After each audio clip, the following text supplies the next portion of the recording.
Ngana osenga na justice congolaise bakangana nous papa na maman na oba se présenter que bango nde bazali ba vrai parents ya Eliane. Ce sont de faux.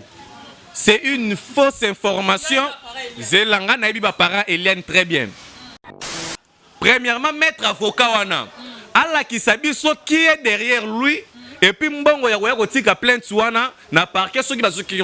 Parce que je ne peux jamais tolérer que non des individus qui salir l'image de la justice congolaise. Là, ça ne peut jamais se faire.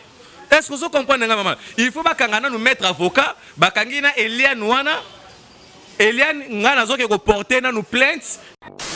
Pourquoi salir l'image de cet homme de Dieu? Et on se réveille du coup un matin, le maître avocat azako lobana TV que non, oh ngai ba agressé qui n'est pas ba criminel. Comment pensez-vous que non? Tala Eliane. Je t'avertis à toi, Eliane. Je t'avertis, Eliane, fais attention. Toi et le maître avocat. Je vous avertis, il faut faire beaucoup d'attention. Toi, tu as la binoté, monsieur Congolais. Toi, tu as la binoté. Vous voulez. Non, non, non, non, non. Ne regarde ta chemise. Non, non, non, non, non, non, non, non.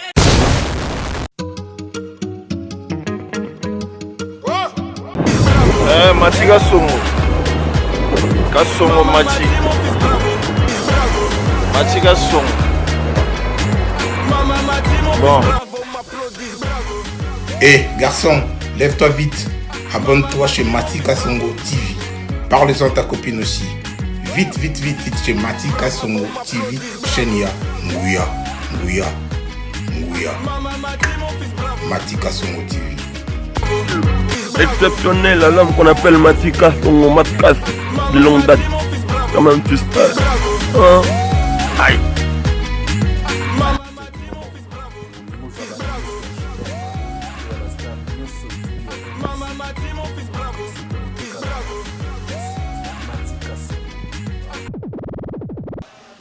Bonjour, bonsoir mesdames et messieurs, bienvenue dans votre magazine où Tobengara toujours l'art de l'esprit Nakatia Matika Songo TV. Cette émission vous ressemble, émission Ekokani na Yondeko, Ekokani Nangai, Ekokani na Bino Nyo surtout Oyo.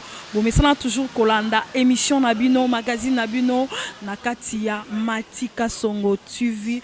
Un grand merci à tous nos fans et à toute la grande famille internet. Voilà, le loto meka kosala analyse moko par rapport à système mitakalisé, bah lobby sex tap, où ils ont régné dans les réseaux sociaux, où ils ont régné même pas dans les réseaux sociaux, mais dans les téléphones, dans les biso, et les colobaka étaient qu'ils sont chrétiens, ils sont tout normal, journalistes, chroniqueurs, comédiens, musiciens, ils ont régné. Tu remets ça l'analyse na Abiri, Bobi, Babi Koloba Bengaye, journaliste présidentiel, béton, Abiri, béton. Babi Aza journaliste Fati. Voilà, bonjour Abir. Voilà, bonjour Nayo et puis bonjour aussi dans le monde entier, au Bota la Bisso partout dans le monde. René Abiri, moi na Moussala, il y a peuple congolais, Moumbu ya bana diaspora parce que bana diaspora ba soutenaranga na sepelaranga bango trop pe na linga bango mingi ba linga raté ba ka René Abiri azo souffrir azo kelela. Merci beaucoup à celui qu'on appelle Paola Schengen qui lui à Londres moi son zambazo tant que là pendant une année avec des filles. Merci beaucoup à Cornelia Douci. Djenchi ya Tembe Douci ya ba Cornelia et bah lobby lito quoi. Donc merci beaucoup aussi à celui qu'on appelle Eloge Mouya l'original et le véritable. Il y a Willy Moucheni Kodamboka. Abi toi ni non boire tes pardon. Merci vraiment. Donc merci beaucoup vraiment na batutu Laetitia Kouya Matika Songo. Merci beaucoup aussi à Lionel Chamala, le caméraman le plus frais, bien installé, bien stable. Voilà, merci à tous nos fans qui nous suivent à partir de Matika Songo TV, vous qui nous suivez en direct de la République démocratique du Congo, Kinshasa, la capitale précisément. On est à commune de Bandalungwa, Tozan à Abdoula. Juste Balari, na quoi Balari là on voit une très belle terrasse de Matika Songo Kouya Songo TV, Matika Songo TV et Laetitia Kouya que je dis bonjour à passer là où vous êtes, un bon séjour là où vous êtes. Oui, Abir, il y a un système il y a montarcalisé où ils ont régné sur les réseaux sociaux. L'article n'a pas en côte à profondeur. Voilà, merci beaucoup. C'est vraiment une très belle question dont le Congolais est belé. Oyo bazali na crise il y a bonne mentalité et puis il y a bonne manière et puis manque il y a savoir vivre et puis je comprends que les difficultés les souffrances au batu belé ba komi koluka kozwa batu en otage ba fille est belé. Et il y a aussi des garçons aussi bello ba kushara surtout na ba maman au bazali ba grande personnalité na kata mboka pour les prendre en otage ya que non so repesi ngambongo te na o publier yo et alors tant ba repesi mbongo et puis ako annuler système wana et alors c'est une mauvaise comportement que moi René Bir avec tout mon gouvernement nous sommes en train de combattre parce que moi René Bir j'incarne le Fachi. Je carne les Fachi parce que année oyo nga pe Renabir na loba que za année ya ba action na lancé déjà pe budget na nga eza 86 millions. Ozo comprendre donc ezali po na koluka stabilité na niveau ya presse, koluka stabilité ko créer ba société ba journaliste ba vivre dans le bon et dans le calme. Mais c'est vraiment quelque chose de ça déplorer. Bande qu'on a biso basi belé parce que beaucoup de Congolais, beaucoup de Quinois en particulier, comme au monde pour eux, c'est vraiment un honneur d'avoir une femme qui vit en Europe, qui vit en Italie, aux États-Unis. C'est vraiment un orgueil pour lui. Et alors, qu'on vivre une relation avec fille, il y a partager l'intimité de fois, même si on a sa téléphone. Et les jours où le garçon, parce que fille wana Rosana Poto, ou ebi via ça la raté. Yo pe garçon pour la rappeler na Kinshasa. Fille wana pas bi vie pour ça la rater. Garçon mon attend sur ça la difficulté yo kende en Europe pour kende oyeba situation fini au moins si wana atambola na soki akosa kosa raté. Mais et arrivera mingi au moins na moi c'est on erolonga pour toi ki akuti yo garçon aux attend sur na ba relation ata 50. Yebi sera moi si a bongo. Ozala déçu. Ata kwa la nena makamne mo ba cash mais ce qui est important yo yebi ayete mais yesko a découvrir yo. Ce qui a sengi ke asambwisa yo. Asambwisa yo voilà pourquoi bazo sambwisa bango. Voilà. Parlons de cette sex tape. Ouais comme il est là. Na ko bengango mapa parce que bazo ta mapa parce que Kinshasa mo ba to ta mapa sex tape et comme il ango eloro moko bongo. On oublie que tout ça bantu ce n'est pas digne. Il y a des genres de choses sur nos téléphones, sur nos vies. Voilà, donc tu vas me mettre les biso comportements, les aliments bandeko ba utara mingi na Europe. Oh non, moi je vis dans le bled. Moi dans le gled. Non, non moi oh non chez nous là-bas en Europe, na ko tambola na kaleso libanda. C'est normal. Donc ces rapports sexuels dans le téléphone. Ba mususu baza do lo wanda ti fio na ni penyel oh nani azamu yo ka te toke malem nga no zo la ko d'ab exemple lo wanda ti penyel abanda vi ya obimana basi na mibali depuis kala mutafanda ka na États-Unis asali d'aba bolingo mo ya haute cour o eleki na yo kinwa oyo sala po bango kuna ba vivre ba bolingo ke même na train mobile ko tombolega jeep abeti ya nango normal et puis d'ailleurs eza loi ba otiku kokoti sango na kati ya constitution na bango que non les rapports sexuels doivent se faire partout, tout le monde est libre de faire ça, article 241 na kati ya constitution américaine. Muto tout vous comprendre. Donc c'est ça. Voilà, merci beaucoup Abiru. Parlons de Herman Kasongo qui est un homme marié avec toutes ses qualités, publié par tout le plateforme de nos téléphones, réseaux sociaux, partout. Et tant que Herman Kasongo est marié, a eu 2 femmes pour Asana Bango partout. Et puis, ce n'est pas n'importe quelle femme, bah, ça va pite. Pour toi, qu'est-ce que tu peux penser de cette histoire? Bon, déjà, premièrement, non, il y a moi, c'est Herman, parce que Herman, pour moi, c'est un ami, on se parle bien, on se communique bien. Mais, yoka. La cause et l'acte d'Herman Kasongo. Premièrement, je tiens à m'excuser auprès de la belle famille. Famille à Herman Kasongo, notre frère. Alain a sa souffrance, il surtout bien Herman otambola makolo. Ce que Herman a commis tam sous na moi car ezate ba pièce pour filmer il y a danger Herman a sala na mboko yo ko permettre Herman a somba ta quitte à vélo. On se comprend. Donc papa ko sekate. Donc on se comprendre. C'est-à-dire quoi? Lingani na fille wana ala na niveau États-Unis azala maman na ye azala koko azala jeune fille aza mwasi na ye balingani mwasi wana kashela ki bolingote a démontré Herman kalingaka ye et puis moi si wana a tchepe ba possibilité n'est pas nje babalani na Herman abali Herman to babalani te babalani Herman pas sale pe befort ne po ape mobalit asola rapena ba patron pe ba eda ki epe moi ba puya 1 de 05 ezangaki nango pété ba facilité Herman vie Herman a comme aux États-Unis Herman est différent de Mastor Herman est différent de Bobo Herman est différent de Ladi et Sobe Herman est différent de Fiston Saïsaï Herman est différent na bango touana c'est-à-dire quoi moi si apprécié valeur na misu ya batu pour moi ça yebana kité ce qui moi ça yebani c'est grâce à Herman vous comprenez Herman peut sera comme na vie azanango ezali po na moi si oyo akutene c'est-à-dire aider on partager des avantages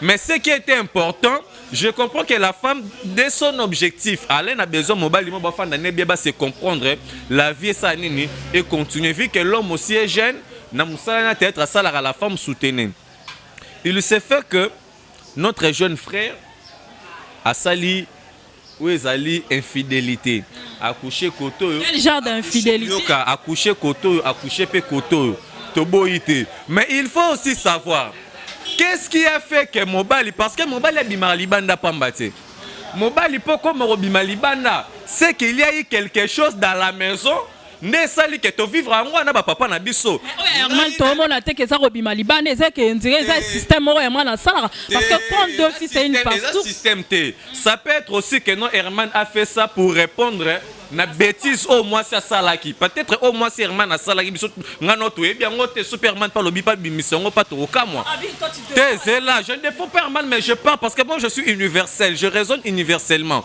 n'était pas comprendre ngande non réfléchir donc oh my god putain na lobi boya au moins Herman a mobile ndeto vivana ba papa na biso na ba parler au moins na maman tie papa fire papa au moins na bimi ana ke fana na kwena melata ma butemo papa au moins na fire na kwa monika moi maman mo be pas oleka moi si ma ne zo sala rabo au moins na seni mama ya kanan luka po sani azwa kimia parce que erto linganaka ya la rapona ko luka kimia ba biso ta bata media déjà moi si so lingana nga okomi ko mbrie ngo mettre nga ba mal à la tête yeba ke au finir kana ba sorte ozo comprendre bien sûr que bolingo surtout ma tête ezanga na ngote ba débeza ngote mais il faut que peut-être la femme voulait aussi démontrer à l'homme que non ce que sakani c'est moi qui t'a ngam na memio na ba niveau ba vie oyo komi nango je vais te démontrer que non na ko zongi so encore na vie arrière ya nengo za emena ya sa mobali et déjà nga rena bir dana lobara atako na zéro ngwa ndeni moi si autika lara moi si mobali ozaka mobali je ne peux jamais perdre mes qualités étant l'homme parce que moi ça fait 500 francs 100 francs et alors Herman Kasongo asali mabe ba vidéo ana ndenge tamboleli même à moi si Herman a salaki Herman mabe ngo ya ndenge nini Herman ne pouvait pas arriver jusqu'à ce niveau ateza 10 millions de vidéos il y a problème te mais soni na biso ezanine et quoi itina maboko ya ba parents ya moi si ya babokilo na ye on peut jouer avec la femme de Herman on peut jouer avec Herman mais on ne peut pas jouer avec la famille de Herman ni avec la famille de la femme de Herman aujourd'hui on déplace problème et ça la femme elle a l'amour, elle peut pardonner aussi son homme. Tout le monde a maman na mukilio. Bon, c'est que moi je demanderai maman na biso Kasongo, motema Herman Kasongo, na sengi na olimbisa Herman Kasongo, lo sali, azonge lango souste. Mais elle peut pardonner, mais famille à la dame, tu as suivi, non? Les émissions, comment Bokilo et Herman, Azo Finga Herman, a Kaboli Libala, et puis vie Moussala. Famille qu'on soit jamais de décision likolo ya mutu lokola ndetinga.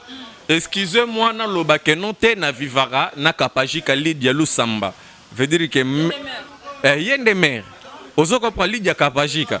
Parce que na vivara so na Lydia kapajika, te yoka après 3 mois de to kene da ba 5 ans déjà to kenai. Ozo comprendre. C'est-à-dire quoi? Famille à moi sinanga. Ata ba telemeli moi sinanga du 1er janvier 2001.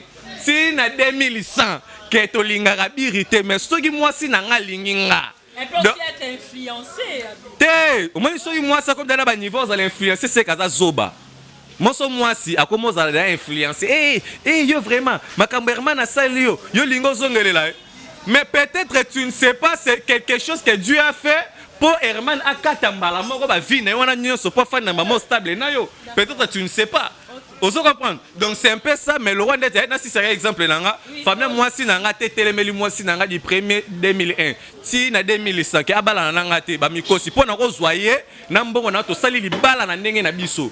Vous comprenez? Donc muto pe ki sango to okanga ba sentiment nanga azate. Et surtout que j'ai mon argent. Oh my God. Voilà, merci beaucoup. Là je vois Cache Alana Kanfou, faut que je dise bonjour en passant. Voilà, Abiré. Voilà. Mike Kalambay. Marié. Non, quelqu'un là-bas marié. Ok, là-bas marié. Voilà. Mais on est célibataire. Voilà, on est célibataire, mais 5 ans au bal à raté. So, on pasteur Moïse to habite. Au bal à raté, mais célibataire, 5 ans, fin mois là-bas. Pardon, pardon. On ne se marie pas parce qu'on a l'argent. On ne se marie pas pour plaire aux gens. Dans le mariage aussi, ce n'est pas un défi. À relever. C'est une conviction entre deux personnes. Voilà. Et puis, yoka. Pour mobile, comme à un niveau, il y a que Andima, qui bala moi si. Ah, on m'a dit qu'on a vu ça basi. Ceux qui mobile a zoa ta temps, qui ressalent ta présentation. PC ta merci. Voilà. Neba qui notre ligue so balade. Pour ma fille, ma fille, bon ça la biso. Chérie, ne voulez ça va 2 3 parce que bazo bima bimé. On est soko bala pour na mbongo mais Evariste Bocha bala kala. Autre bala parce qu'il y a pas même 2 semaines. Soko te soki ko bala pour na mbongo mais les vins na biso Jean-Pierre Bemba bala kala. Mais autre bala rasiko pas même 8 mois. Donc toi tu soutiens. Ah nambo. Te za soutien ya ka to fanda te. Libala ya ba condition belé. Moi si fois ça non éduqué. Donc responsable à libala et à la non moi si so moi ça non éduqué nga mobile na c'est précipité que bala moi si na ke bali la na ke na bali. Voilà, parlons de l'éducation de la femme. Quand tu vois Peniel, la femme de Mike Kalambay, est-ce que tu le vois vraiment une femme mature ou immature? Premièrement, je te répondrai avec tout le respect que je dois à Moïse Mbi et puis na moi si na Peniel Mike Kalambay. Mike Kalambay, tu as Peniel pour Mike Kalambay. Donc je dois commencer par là. Et alors, nous avons vu ce Peniel, asa moi si me malam, asa n'est bien. Mais bah fait oyo eleki, na ba acte ou à poser, et là qui si que a joué na immaturité. On a toujours dit, makambo chambre et souka toujours quand na chambre. Faut pas. Parce qu'on n'est pas obligé, tout ce monde-là n'est pas obligé ou censé de savoir ce qui m'a dit là que 2000 francs. Mais alors, bah peut-être on bon bah winti, bah ticket sur bah combien. Mais faut le presque tout là. Nous ne sommes pas obligés de tout savoir ça. Bobé banina mobali na yo nandaku. Et vous vous faites appeler aux journalistes. Même si ata oyoki pour Peniel na yoka lobby onote na leka na TV parce que na yoka bat bazo loba. Peniel, tu n'as pas droit à te justifier. Moi sur ba bala ba pese la mbongo. Ozo luko se justifier. Oh, ndetinga na luka na kena se justifier en faire ba bokilo na nga direct et non venir justifier à la télé. Ba tutu ba yoka ba yeba. Maman, au contraire, elle était en train de saluer l'image de son homme, mais tout le monde a compris que non, c'est Peniel qui a fait du mal. Bien sûr que mobile a mobile inayo. Abalio Nambongo, de 1, c'est-à-dire que tu n'appartenais plus à ta famille. Au comme il dépendrait na poche ya mobile inayo. Mobile ino ozo ba soin nayo. Ata bando peso 500 francs, il y a problème té. Il y a ba musu ba basi même il y a ba ministre. Même 500 francs, même à 5 $, au moins un ministre a pangote. Abimi pa kepe bureau. Baza. Mais bomi liba la télé kolobate ke azo ba fandi pona ke ministère té. Tant sou ota la ka via banana e pour lobi banane ba non mikie. Ozo reprendre. Ndeko na biso Peniel. Bo bunda na mobali na ndako. Abeta yo. Abeta ote. Toi tu viens à la télé à la Kandumbaye. Alors lisanga bazemi asalisanga mais avant yo koma na Mike Kalambay combien de zemi de jours longo là pour mutedo yende mudo penye ne muta déchasta Mike Kalambay oh yé bien côté arrête de dire n'importe quoi la télé c'est pas de n'importe quoi, moi je parle la vérité moi. OK d'accord. Mais moi mais non c'est pas mon opinion, c'est une vie réelle. Mike Kalambay a collé bibacité. Mike Kalambay a bibacité. Moutaye ko déchaster Mike Kalambay ezali Peniel. Alandi noté chérie, je t'avais suivi na ba vidéo et bébé abandi mama bolingo ko ba fille mikolo avantage ngala ma mo bengo mama na chérie na Facebook. Moi si Mike Kalambay pas tellement bien noté. La fille obi so Mike Kalambay le mobali ma B. quoi qu'on bat la pénalité. Alinga s'aventurier na qu'est-ce qui va empêcher mec Kalamba à zemi ça 15 filles na minute. Qu'est-ce qui va empêcher? Mais c'est un gars qui se respecte. Voilà. Oui, puis que il y a une adage qui dit que le salaire du péché c'est la mort. Voilà. Toi tu défends Mike Kalambai, tu dis que non Mike Kalambai aeba qui mi basité mutaye oyebise makambwana eza péniel. Mais est-ce que tu sais que Mike Aza l'un des anciens chrétiens musiciens à Cité Bethel? Ben bien sûr. Est-ce que tu connais combien de fiancés que Mike Kalambai a eu dans Cité Bethel ou à Tiki? Bon, pour ton information, je comprends que tu ne connais pas l'information. Je connais mieux que l'information parce que je fais partie de Cité Bethel. Bah présenter bango mabwe na moizi na Mike Kalambai. Ba fiançango. Ba yena ba mabwe l'église. Ba telemisi bango. Te ngana yo zela yo sambeli na Cité Bethel. Zela yo sambeli na Cité Bethel. C'est la constitution de la République. Tibétain. Voilà, on évolue toujours. Qui est derrière moi. Voilà. C'est la constitution qui est derrière moi. Il y a un moment à répondre. Si on a un église au bout, il y a une église nabi noir. Il vraiment, il est arrivé une fois moi présenter ma Mike Kalambai. Et belé. Ah maman nanga. Au sait que sambela kunate. Yoka. Te yoka. C'est que koti kunara mikolo. Yo te yere. Soki apôtre wana kosi. Te yoka soki apôtre wana. Déjà apôtre mbi onga na yebi. Hein? C'est un homme comme ça. Alingano ba aventure. Déjà apôtre mbi a eu une église va présenter pour la première fois na fiancé un tel. Après lobi kuna suba su apôtre mbi a présenté suna moi si un tel. Apôtre mbi a rechassé yo. Ce qui frère Mike Kalambai à vivre à fandi et puis à dépendre na ba étude de nécessité betel dem te tangisi na ba marambebele. Ozo comprendre? Si a comme la grâce tant monsieur des fois a comme royemba na sœur na biso Marie Missam, c'est grâce toujours à l'église de Cité Bethel. Challenge. Tika challenge. Ozo comprendre? C'est grâce toujours à Cité Bethel. Ozo landa mama nanga. C'est grâce toujours à Cité Bethel. Et alors ne kona biso Mike Kalambai aza muto aza humain. À peine à les passer naïe. Atika la cause moi si monta kenda présenter pas boti naïe, tu peux pas ndego naïe ainsi de suite. Voilà conseil ngana opesa nayebi ke Mike Kalambai na penel ba ozonga na kala mingi te. Oso comprendre nayebi ke ba ozonga na mais condition ezaka ke non ndeko na biso penel va zonga na libala. Je comprends que penel a tie ba trouble pour ayebi déjà sala ki déjà mobulu mo beda libanda. Ozo moni muto déjà tricher. Alors luka bando monter ba film ba scénario ba makambe belé. Ngana osenga na penel pour famille Mike Kalambai ngana sololi na bango. Ba tie condition. Penyel ava zonga, il faut bakate ekovo, ba sokola na makila yantaba, bakoti sae vraiment mutu ya soso vraiment la kati. Te ba faut batambu sae vraiment batambu c'est vraiment ba na bilamba vraiment mwindu yango ndezo bangisa penyel. Yango nde penyel azobanga alingi te tant mususu yango mona ko continuer toujours na ba vidéo mais toutefois Mike Kalambai lelega faut potara wala mama bana. Voilà, vous nous suivrez en direct de Matika Songo TV. On évolue toujours dans cette émission à Biri. Toujours dossier mtakalisé, sextape qui règne toujours dans les réseaux sociaux. Comme il y a pasteur Nabiso Moïse Mbeye, que je dis d'abord bonjour. Lélo, je pense que tu es au courant. Le dossier, niveau et comme les tu te commis Lélo. Point de vue non par rapport à ça. Bon, point de vue nanga au sein de la justice congolaise, bakangana nous papa na maman na oba se présenter que bangonde bazali, ba vrai parents à Eliane. Ce sont de faux. C'est une fausse information. Zelanga na ba parents Eliane très bien. Vous comprenez? Je connais Eliane moi. Moi j'ai vu avec Eliane. Na vivre na Eliane. Nga. Lokwa moi sina est-ce que Eliane roza moi sina nga vraiment mutu déjà nga mona misu na mona osana ba film jipo écoute ni trouble na quartier na de la science ale mutabonga na yelinga e ba inondeni. Donc moi je suis un gars qui se respecte beaucoup. Oso comprendre maman nanga na ko tia ba relation nanga na risque te mutu lokwa Eliane na kufa na tension hein et simbate. Le problème c'est quoi?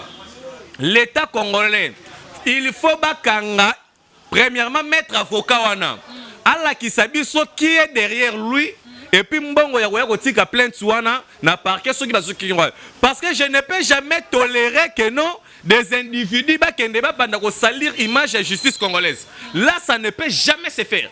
Est-ce que vous comprenez maman? Il faut bakangana nous mettre avocat, bakangina Eliane wana Eliane ngana zoke ko porter na nous plainte d'avoir ramené plusieurs filles na nzela ba mai na banzela ba mai kuna na bakinkole kuna na ba fi bakendaka basokolaka na bakaleso babinaka ni kuna na ba mineur ba na kati ya ba organisation ya sala soki tembe to na Facebook na ba vidéo na ba photo ezali ya ba lancement ya ba organisation na ba aire de départ na ba kokende kuna. Et puis troisièmement il faut bakanga agence oyo Eliane fait partie agence ya publicité parce que Eliane a joué déjà ba clip hein na ba musicien déjà belé et puis a participé à na ba photo puis ba maramba ba tout ebelé.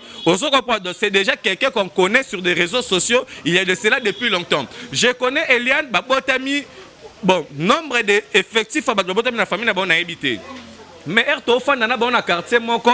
Eliane Azala qui n'a petite sœur naïe grâce. Azali infirme. Donc c'est quelqu'un qui est invalide. Et puis maman Nabango Azali couturière. Maman ba Eliane wana eza maman ba Eliane te. Je sais que la mère là c'est pas. Ce n'est pas sa maman. De justice congolaise, Eliane non, ce n'est pas son père. Papa Eliane, c'est là histoire à la maçon. Oso comprendre ba bizarre na mbongo construction à Kima Bakenda. Oso comprendre, c'est là l'histoire que c'est que moi je connais, ne vais pas expliquer mais je n'ai jamais vu son père, j'ai attendu que l'histoire. Maman wana na papa na baza papa na été. Pour preuve na rosenga na l'état congolais, moi-même j'ai mon argent, na rotsambongo nanga en jet rokena test ADN, na démontré bino première lokuta ya Eliane na maman wana na papa wana. Et puis deuxièmement, bayebi déjà que non sur le plan judiciaire, ba olongaka Moïse Mbiye te. Quand je parle comme ça, je n'ai pas d'intérêt parce que bane l'Europe sangati. Je suis d'abord Fachi, Cardinal Macron, Béton Mandela. On se comprend. Donc, j'ai au moins plus de 87 milliards de budget.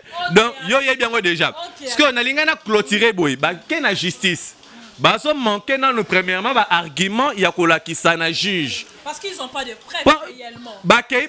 On nous a publié. Qui vous a publié? Oh, Moïse Mbiye. Na ba réseaux sociaux mutakala ni ya Eliane cette vidéo est où tu vois quand tu dis que bazar ba preuve Eliane ngana yebie de c'est déjà une bon je ne peux pas parler de ça comme ça là mais c'est déjà quelqu'un qui dérange déjà la génération. C'est quelqu'un déjà moi déjà humilié. Le terme que je voulais employer, je me réserve d'employer ça parce que non seulement parce que tu as des droits, parce que je suis au-delà de la constitution yanda kunanga. Vous comprenez? La constitution yanda kunanga. Donc je me réserve pas mais pour le respect, il y a bâton de botte à la biso. Vous comprenez? Ndenge ce que expertise bazan a preuve. Ce qui veut dire que Moïse Mbiye a publié, juge à Touni, démontrez-nous que c'est Moïse Mbiye qui a publié ça. Oh notez, il n'y a pas de preuve. Oh notez, je lui avais envoyé cette vidéo. Mais c'est toujours le même vidéo. Et comme je suis dans ma boca, Jérémy Ndenge Nini. Au moment où le pasteur a voyagé qui depuis Kala, à Kenda qui pona au sala tournage, il y a clip naïe, il y a triomphe à Londres. Aux Hollanda, pourquoi salir l'image de cet homme de Dieu? Et on se réveille du coup un matin. Le maître avocat Azakoloba na TV que non on a eu agressé qui n'est pas criminel. Comment pensez-vous que non Tala Eliane, je t'avertis à toi Eliane. Je t'avertis Eliane, fais attention toi et le maître avocat. Je vous avertis, il faut faire beaucoup d'attention. Toi bazoba la binoté biso ba congolais. Toza bazoba la binoté bo utira ba sujet la binoté qui wapi. Vous voulez non nakokata ta chemise. Non. Tout le combien de mamans balaka na poto bola la pongite pour na makambo oyo. Même le Congolais, même le corps du Christ. Tu sais que hier ça bougeait toute la ville de Kinshasa. Sujet oyo tango ba doit faire na radio na TV5 ba yoki likam oyo, ça bougeait la ville de Kinshasa. Tout le monde était étonné. Aujourd'hui là tout le monde toujours dans le sujet de Moïse Mbiye. Comment yo maître avocat qui n'a rien, même si tu avais 50 millions de preuves. Vous comprenez? Concernant le monsieur Moïse Mbiye, s'il s'agit que non, criminel va attaquer. Quoi attaquer maître avocat, tu vas attaquer Eliane qui connaît la cause. Quoi attaquer Eliane. Vous comprenez? Si on a mis tout Eliane et pas na bango.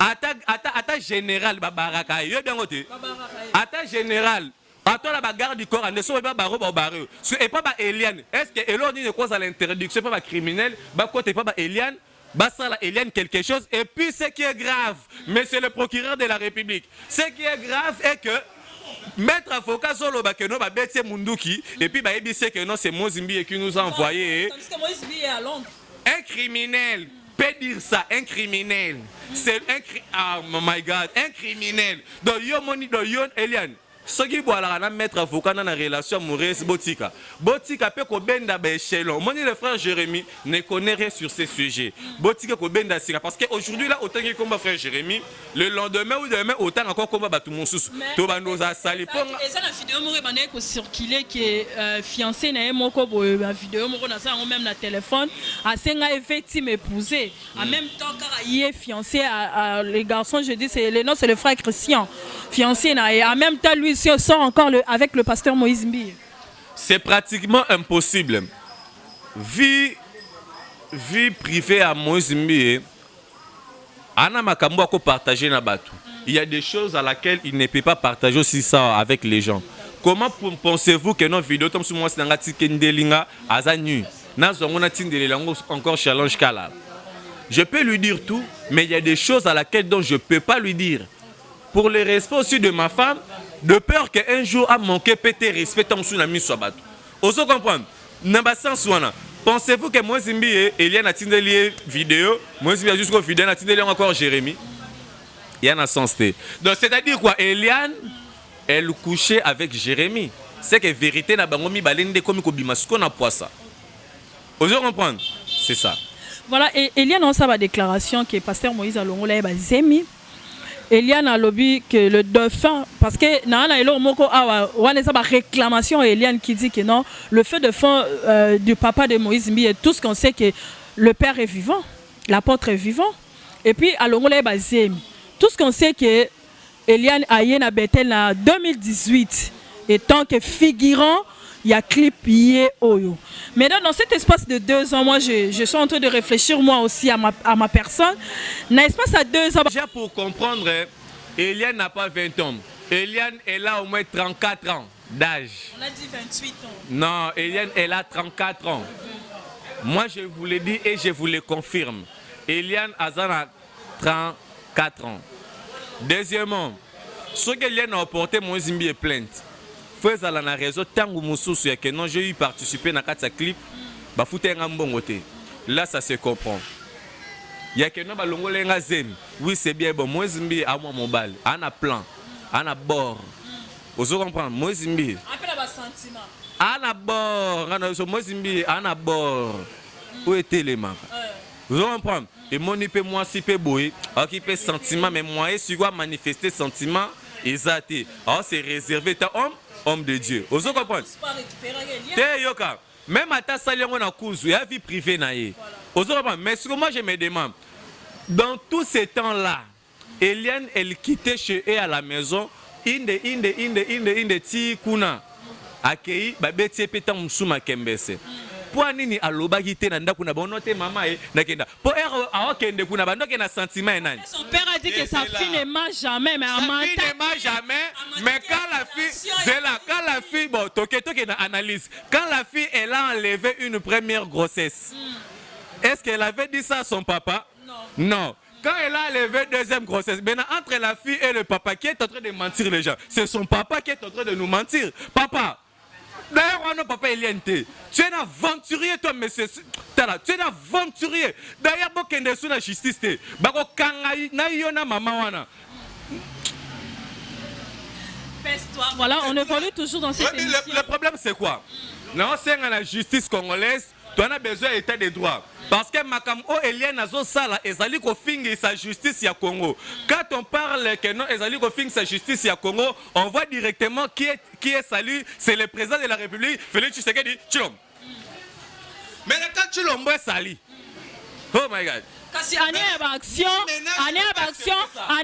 bandeli biso na mutakaliser tozo mona action ya président Fachi mutakaliser partout un mois bato Alexandre Karaboy Moïse Mbi Mike Kalamba Michel Bakenda Actualité ezali ebele kolobelela mi ange mi demo ezali koya ya héritier Watanabe eza mama na tokoma wana actualité ezebele kolobelela eza ndeka akeno mokili nani te wana alaka ete wana alaka ete te wana ya suzi eza ete suzi eza te héritier bakanga ete nalobi ya est-ce que héritier likolo constitution est-ce que héritier à la Licola constitution? En cause à la jamais.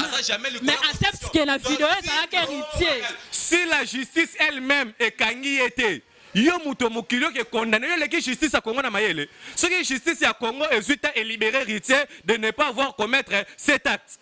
Justice est confirmée, non, ce n'est pas lui. Toi, tu veux retourner en prison dans sa place? Non, on va retourner en prison. Qui va retourner? Parce que les dossiers, ça qui toujours dans 4.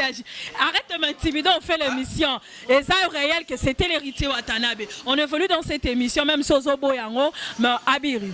Maintenant, dossier Moïse Bié, Babia Sali Fuit. Moïse Bié Sali Fuit, c'était bien tout au début, un clip naïe, il y a Triomphe.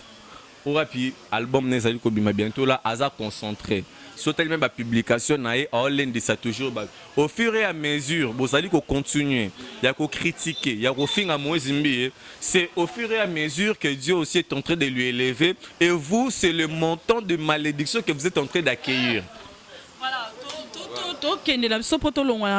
Moïse Mbié. Moi je voulais seulement se dire ceci. Moïse Mbié, ça fait au moins 3 ans à 4 ans, si je ne me trompe pas, si j'ai à chaque année Moïse Mbié. Tobane na Mambabasine, Moïse Mbié. Toye na Gege, Moïse Mbié. Yabasine, non? Tu as oublié Moïse Mbié. Toye na Gege, Moïse Mbié. Toye na une photo azalaki avec la fille là, ça qui Miss Vodacom, Combo Ezo ko échappé à Megrozonga. Et maintenant, c'est Eliane. Et tant qu'il y est pasteur, Oazo Kamba, une grande assemblée comme Cite Bethel. Tous ces rimers, oh makambo nyo sezo le kanto bengango rimer. Est-ce que rimer wana est bien qu'on faire face na quatre assemblée du Christ? Quelque part ezali ko détruire Moïse Mbié. Quelque part ezali ko détruire pe ministère naé. Mais c'est que moi je lui demanderai d'être fort, de trouver une solution dans l'amiable. Eliane, ayana ba vrai parent naé. Je le dis bien, Moïse Mbié, s'il y a des gens oyo ko solo la na bango na famille na bofumo na maman ba ya ba Eliane azali maman aza couturier et puis maman elle est déjà avancée na âge. Maman Eliane, moi je la connais personnellement très bien. Et puis Eliane, elle a sa petite sœur qui s'appelle Grace. Aza infirme. Les deux personnes là qui ont na jambe ya lokoloana parce que on a lancé la justice congolaise. Basa musala la bango, ba kanga maître avocat. Te ba na preuve te. Preuve exacte. Eliane a la preuve moroté reprouvé contre Moïse Mbié. Eliane a la preuve à ta moroté. Tes vidéos exactes. Exacte pour ça la ngote, ça vie na été. Maman nanga Jésus pas là la vie privée ne botolo ba que Jésus bon yo lo ba que Jésus yo lo ba Jésus au moins ne ko la maudit voilà avec tozo citer la biso ba juge na biso ngana sengi binom. Je lance l'appel à la communauté internationale. Je lance l'appel à la communauté islamique. Je lance l'appel à la communauté chrétienne purement simple congolais. Je lance l'appel à la gouvernement de la République démocratique du Congo. Et je lance l'appel à l'association chrétienne surtout battre les mains pour arrêter cette hémorragie. Le lot zali pour na Moïse Mbié. Le lot zali pour la Moïse Mbié. Lobi to bité ce que kozala nani. Et déjà Nayoki parlons de Michel Bakenda. Azo ça la vidéo bon piki peno rapenda ya Michel pena Bakenda pena po peno senti pena ka bolamu na wana yembela biso wana tina kati na ya sena ya mobala za bolamu. Bola mwanzambe elekebele bola makolo nalala kiyo lala kite zoka marambo bola mwanzambe elekebele bola makolo nalalaki yo lalaki te de nalalaki mais ye alalaki te c'est le soko panza de alo bouleye de moni ba frère na biso musu ba yemba ba nzembo yango ba trompera ba de nalalaki yo lalaki te de kaka se ko boulaka ye de ayembela mwasi mais oko sa biso batu donc ndeko na biso Michel Bakenda avec tout le respect ayemba ba nzembo ya bien oyo et fortifié même ba ampe ba esprit et révolté ba te belé na vie chrétienne mais ndeko na biso Michel Bakenda faut ko ba que premièrement à célibataire donc un célibataire déjà na ndenge na biso ba kino to bi ke andumba vous comprenez donc c'est normal to Moïse mbi enyo sur la carte maman yo célibataire na lobby c'est eloko na c'est na moté ça qui na page ya Michel Bakenda aloba anzambe te. Mais c'est un humain, c'est normal. Oh, l'esprit est faible, la chair est disposée. Voilà. Mais Jésus peut Jésus peut. Bible a que l'esprit domine la chair. Jésus peut faire petit Dieu. Yoka Jésus peut faire moi c'est ndumba. Asimbara makolo na ye. Non, asimba kikasisi. Yoka na bien. Yoka tous nos plaisirs, tous nos sentiments et uta wapi na makolo. Omoni mobali sokazo azolinga abimisa ba superman na ye et où elle a na ba plante de pied et ye et fandi mukongota et bimi donc c'est ça ba force on a te uta na makolo c'est-à-dire quoi de on a Michel Bakenda a mobali mais vie impudicité nde ya vie oyo abandi ngonde lelote ozolanda mais à se corriger les logo batama lobe ko batama lobi kuna nzamba osuka nango osani ko dévoiler toujours. Voilà, merci beaucoup téléspectateurs on surtout balanda qui biso so moment to beti no moi baku to zaka batu. Abiri, on est arrivé presque à la fin de cette émission. Je ne sais pas si tu as un mot ou un dernier mot par rapport à cette émission ou par rapport à nos fans qui nous suivent sur Matika Songo TV. Voilà, c'est que moi je peux dire que justice ya Congo et ça peut et ça musana bazo ki biso le rôle ba singe ba chat pour venir jouer avec nous na ba sujet mo bezanga tuna makolo mais justice à Congo et ça musana. Merci beaucoup à celui qu'on appelle ya Willy Monchen le véritable code mondial, pourquoi pas dire un très grand merci à Dani Bokombe Tsunami, donc merci à celui qu'on appelle Cornelia Yadoussi Juventus Yatembe, merci beaucoup à Paola Schengen et Kilo et Londres moi son zambazota kokela leader kokela devoir te nabi marambwana te nabi marambwana te nga na elindi na lobelela mambo héritier watana bela cause nostra la pulga moto na tembe l'homme de mi ange mi démon donc nabi bango te bala ana namboko il est qui d'abord dans ces pays il est qui il a fait quoi dans ces pays il est qui devant la constitution il représente quoi toi tu fais que c'est un musicien devant la constitution il représente quoi par rapport à quoi il est qui dans ces pays il est qui il a fait quoi par rapport à quoi devant la constitution et des représente quoi parce que ma bolé représente Tchel Sigo Tantine Sophie représente Libandi Sigo. Voilà, chers spectateurs, on est arrivé presque à la fin de cette émission aujourd'hui. Un grand bonjour à Laetitia Kouya et à Matika Songo TV. Vraiment, chers téléspectateurs, Naïbi qui est ce qui est au sali émission, toujours Colimbi Sabiso. Voilà, on est arrivé presque à la fin de cette émission. Moi et vous, on se retrouve. Non, on a PC Espace Oyo qui toko Matika Songo TV, sans oublier le grand Gérard Merfingolé, sans oublier Maman Alambela Bissoma Koussan. Kata Matika Songo na terrasse Kouya Kasongo balobi Élysée Ngole, sans oublier Baby Kouya à toute la famille Kouya, sans oublier Cash Kachalala où tu es en Angola, sans oublier celle qui vient de naître aujourd'hui à Grâce, que je te dis joyeux anniversaire à toi. Voilà, on se retrouve la semaine prochaine avec un nouveau numéro. Baba Rigan Bambo Tebisiko Zali Yeba Kesson à Sisi Awa Namela Tama Maipona Otokama Kass. Voilà. On se retrouve. Bye.